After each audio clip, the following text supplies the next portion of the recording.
I want to show y'all why Beyonce chooses to be a pick me. Now, to be clear, I don't consider the term pick me an insult. I actually think it's a compliment. Now, I know a lot of ladies use it to try to shame women and make them feel bad for being, quote, male identified. But honestly, I see no problem with a woman identifying with her man. I'm like, by the way, that's heterosexuality. And quite frankly, I oftentimes see women who appear to be really upset, mad, or angry at men hurl it towards women who appear to be happy in their relationship. So I don't really take the term seriously, to be honest. But nevertheless, I ran across this article that I thought gives us a perfect illustration as to why there are women out there who are, successful in their own right, who choose to be quote unquote pick me's. And for the purpose of this conversation, I'm just going to assume that pick me is any woman who is married, okay, legally married. For the purpose of this conversation, that is how we are defining the term pick me. A lot of ladies who are out here promoting feminism and talking about single ladies, independent women, and all this different stuff like Beyonce and many of these other artists, Kelly Rowland, Ciara, these women at the end of the day are doing their whole single lady independent woman thing and then going home to their husbands and being pick-me's. Okay. And there's a reason to this because they recognize something and they understand something that many women today don't understand. And I want to break it down briefly for you in this video. Now let's look at this article real quick. It says a peek inside Jay-Z and Beyonce's many homes across the country. We go on, it says, as a power couple in the entertainment industry, Jay-Z and Beyonce have accomplished so much together. Combined, the two have won 56 Grammys and sold more than 340 million records worldwide. In the process, the couple has also amassed an impressive real estate portfolio, which includes lavish California properties, modern New York City condos, and other expensive homes that most people could only dream of. Here is the impressive real estate portfolio of Jay-Z and Beyonce. Now we're going to look at the results of what they've been able to achieve together, right? So let's look at this first one, Malibu Mansion. It says in 2023, Jay and Bay made history buying the most expensive home in the history of California for $200 million, passing the previous record for $177 million. They did that together. Another one here, it says, the impressive property is located right off of Paradise Cove and is 40,000 square feet, giving them a beautiful view of the Pacific Ocean. So that's just, it looks like it's an aerial view, but I mean, that is insane. That's an insane amount of money. This one right here, another one. It says, the massive property was designed by the same person responsible for Kanye West's minimalist mansion in the same neighborhood. Another one here, it says home in the Hamptons. In 2017, the couple purchased this 12,000 square foot home in the Hamptons. That's near the Georgia Pond.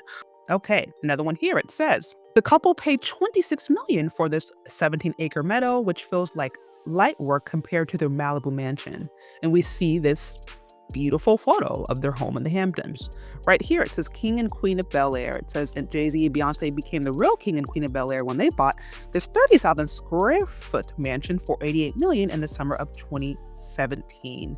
Obviously, these two people are doing it very big, right? It says the property is enough to fit 3 families as it has 8 bedrooms, 11 bathrooms, and a garage that can fit 15 cars. Pretty lavish. That is pretty insane. Another one here, it says in 2017, the couple bought this rustic New Orleans home for $2.6 million, much cheaper than many of their other properties. So cheap for them is $2.6 million. Imagine that. That's kind of insane. Now, again, these are superstars. New Orleans church, it says, after a fire broke out in the home and what was reportedly an arson attempt, the couple put the mansion up for sale for $3.5 million and then later increased it to $4.45 million. So they're able to make money off of real estate, which is, again, quite common and oftentimes a lot more likely when you are married. Another one here, it says, shortly after getting married in 2008, the couple bought a mansion at Miami's Indian Creek Island for $9 million. The exclusive island is home to many other wealthy billionaires and celebrities. Seeing another one here, another penthouse. This is the humble home where Jay-Z and Beyonce got married in 2008. So this is humility for them. Again, these are multimillionaires. These are superstars. Now notice this. When she was single, she bought something for $5 million. When they were married, they bought something for $200 million. And again, they go on to just look at other lavish, beautiful properties. This LA rental. And this one says this is a LA rental. They were spending $150,000 a month. Now, here's another beautiful one. They did a vacation rental for $400,000 a month. This was a penthouse that was sold for $31 million. Now, if you look at some of the benefits, and again, we're just strictly talking financially. I understand there's so much more that goes into marriage. I'm not even necessarily saying I agree with everything Jay-Z, Beyonce does. Obviously, they're quite successful, but there are things about their career that I question. You see how things their wealth exponentially increase. Not to mention, they now, as a family, have created a legacy that their children will be able to follow. And this is just a reflection of a larger trend that is going on in America even today. And that is that married couples, by and large, still tend to have more wealth than their single counterparts. Those who marry and are able to stay together are, generally speaking, better off wealth-wise, are going to have more resources, are going to have more wealth than people who remain single. Now, I know the challenge is getting together and remaining married, right? Like, we know, I think about 50% of divorces right now, 50% of marriages is in a divorce. But imagine those people who do stay together. And this, again, is speaking to a larger principle that exists. Whether or not you agree or disagree or believe in marriage or don't believe in marriage in this, postmodern feminist context, the reality is married couples, by and large, still tend to have more wealth than their single counterparts. I know people can point to the Jeff Bezos situation and things like that. Again, this is an anomaly. By and large, people who get married and stay married and are able to maintain that marriage are well off. There's economic advantages of marriages, right, that are obvious. Obviously, dual income married couples often have two incomes, which makes it easier to save, invest, and purchase assets. There are shared expenses, again, which can kind of help alleviate stress associated with having to manage bills by yourself. There's also tax benefits in the U.S. The tax system provides certain advantages to married couples, such as filing jointly and benefiting from deductions or credits. And then again, oftentimes there's better financial planning. Married people may be more likely to pool resources and plan long-term, including savings for retirement and investing. And even when you think of the corporate space, this is more of an unofficial rule, but quite frankly, men who are married in the corporate world would tend to have a opportunity for better financial success, or quite frankly, tend to find it easier to move up, particularly into leadership roles. Even Kevin Samuels talked about this. Again, even we're looking at, higher home ownership rates, which we know that there's certainly a connection between wealth and home ownership, or living costs due to shared resources. There's support during emergencies. If somebody, loses a job, or there's, sickness or whatever, like having another person there to help manage, again, it's going to be a lot easier than if you're just doing it by yourself. And then there's some study, 2016 survey of consumer finances showed that married couples had a median net worth that was nearly 3 times that of single people. Research suggests that married individuals earn higher wages over time. It's all kind of different reasons, but ultimately there's more motivation when you're doing it for a family versus just doing it for yourself, generally speaking.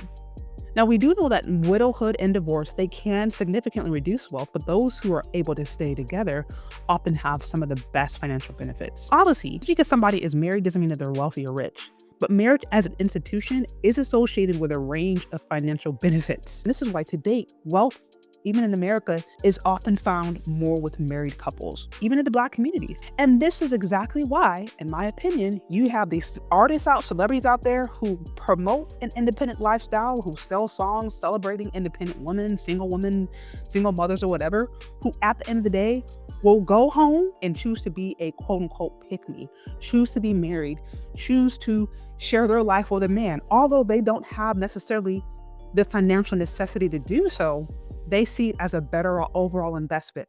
And that speaks to the power of marriage. And again, I'm talking strictly from an economic standpoint. We didn't even get into the emotional and spiritual benefits of it.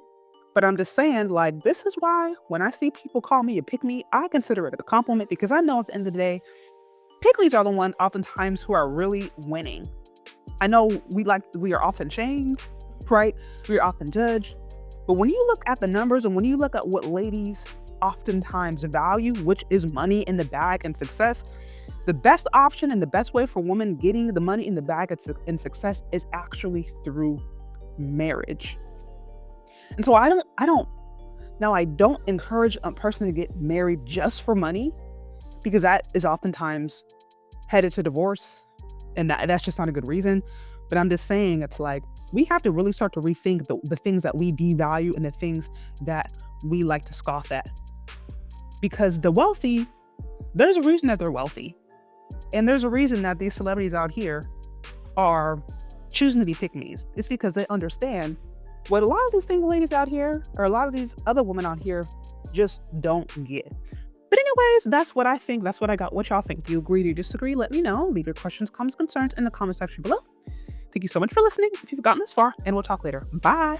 I'm really excited to announce my new kids book, Aisha Learns to Love Her Hair. Aisha's hair is stunning, but she struggles to see its beauty. Through encouragement and wisdom from Grandma Lily, Aisha learns powerful lessons about self-acceptance. Aisha's journey is a heartwarming tale of family, culture, and confidence. Share her magical journey with your little loved one today, available for purchase.